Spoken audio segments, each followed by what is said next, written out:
How are you guys? We made it down here to good old downtown, the only place where you can walk down not far from Skid Row, where you can see a guy walking butt naked with a carrot in his ass smoking a Camel. It's the only place you can see that, and they're very happy down here. If you ever see them, I said to the guy, "Hey," he said, "Good morning." I said, "Good morning." Yeah, nice carrot. Yeah, don't worry. So yeah, it's amazing. I look at our society. What do you think of our world today? It's different, isn't it? Yeah, people are doing things we don't understand. You know, like why do we have to keep putting signs up to tell people not to do dumb shit? Like not taking selfies with buffaloes. Why do we have to tell people that? And what do they do? Girl, get a picture of me with the buffalo. And you see what's getting ready to happen. The buffalo sees the sign in Yellowstone, and you knocks out ass 30 feet. I got gored by a buffalo. Yes, you did. I believe we're in trouble. I think it's time to thin the herd. It's time to get rid of some of these son of bitches. Y'all been doing a lot of dumb shit a long time. It's time for you to go. Just reading about the guy out in New York, yes, who decided that he was going to sleep with the dead guy on the subway. Yeah, he did it. Yes, he did. Not before another guy robbed him. Then he decided to see, and a week later they caught him.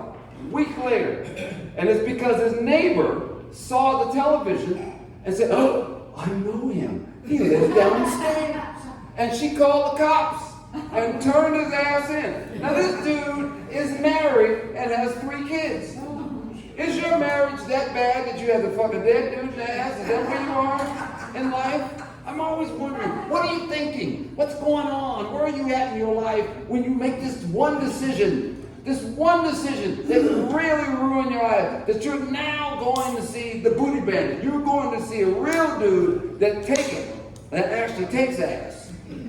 Yes, you are going to see, you're going to Rikers. They got a brother over there called the Booty Bandit. Yes, they pay him a steak and a baked potato and a Coke just to rip assholes open. So I'm telling you, don't go to jail, is what I'm trying to tell you. Don't go to jail. I've turned 60 years old. And I found out some things since turning 60.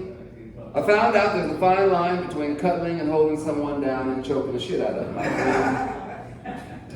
Yes, stay with me, you'll be okay. I found out that women can fake an orgasm, but a man can fake a whole relationship.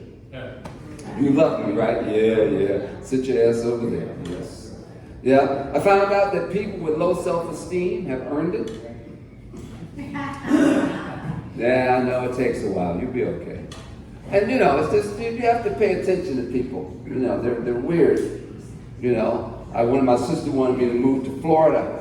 She lives out there. Oh, Florida's great. You're people from Florida. Oh, Florida. Have you been to Florida?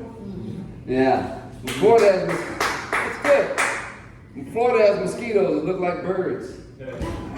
They have flying cockroaches fly around, pick your kids that fly off with them. Why would you want to live in wild kingdom where you can only ride over pythons and shit? Where people who try to walk their dog at night and they get eaten by alligators. Only in Florida do you get that.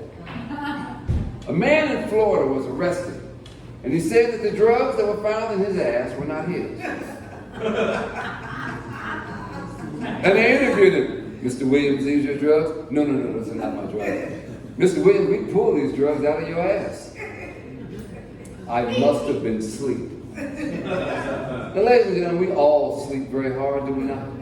But you ever slept so hard you didn't know that someone was putting 50 balloons of crack cocaine in your ass? I wonder where all this crack is coming from. Yeah. I'm telling you, we're in trouble. I worked at juvenile hall for almost 40 years. Yeah. You know, LA County Probation Department. Yeah. Thank you. If you want me to say hello to any of your family members or friends, I will. Lil Pookie, Ray, Boo Boo, Nana, Angel. Every angel I know is a murderer. I don't know why parents name their child Angel. You know he going to jail. Not my junior. Yes, your junior is going to jail.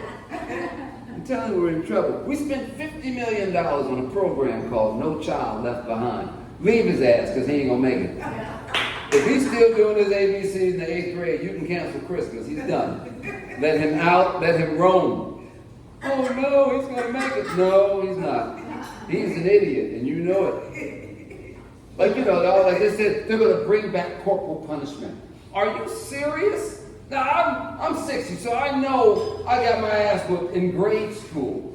Where the teachers would cut holes in the paddle and pow and suck your ass up.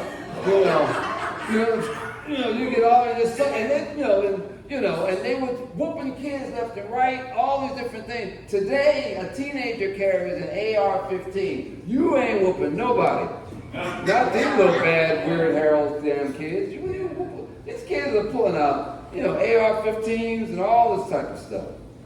Yeah. And working at Juvie is different. It really is. Love, you ever talk to gangbangers? Yeah. You ever play Scrabble with a gangbanger? That's interesting. They make up words like yahan.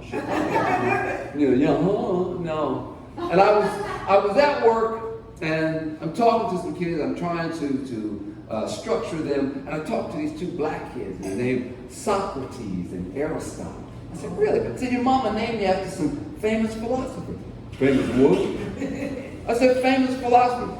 No, I was named after my uncle. I said, stand your ass over there next to Fellatio. That's right, his mother named him after a blowjob. She thought it was Shakespearean. Fellatio, how art thou? Fellatio. But that wasn't what blew me away. What blew me away when I was talking to this one black kid, and I said, young man, you're doing well on your project. What's your name? My name is Toilet. Toilet? How do you spell that? T-O-I-L-E-T. I said, that's toilet, dumbass. No, you got to put it in apostrophe. Apostrophe my ass. That's toilet. Go on over there and stand next to Fellatio. You're stupid. But I'll say this, and I'll go. I was talking to some gang members, and the kid told me, yeah, sir, I robbed 9 liquor stores. I would have got away with my 10th one if I'd have had my inhaler. You can't breathe. You shouldn't be robbing people. You're sitting there wheezing and hanging out with the epileptic kid. Then they thought he had a machine gun. He's running around, shooting guns. They just let him run out till he ran out of bullets. You guys have been great. Thank you so much. Thank you. Oh, excuse me. Thank you.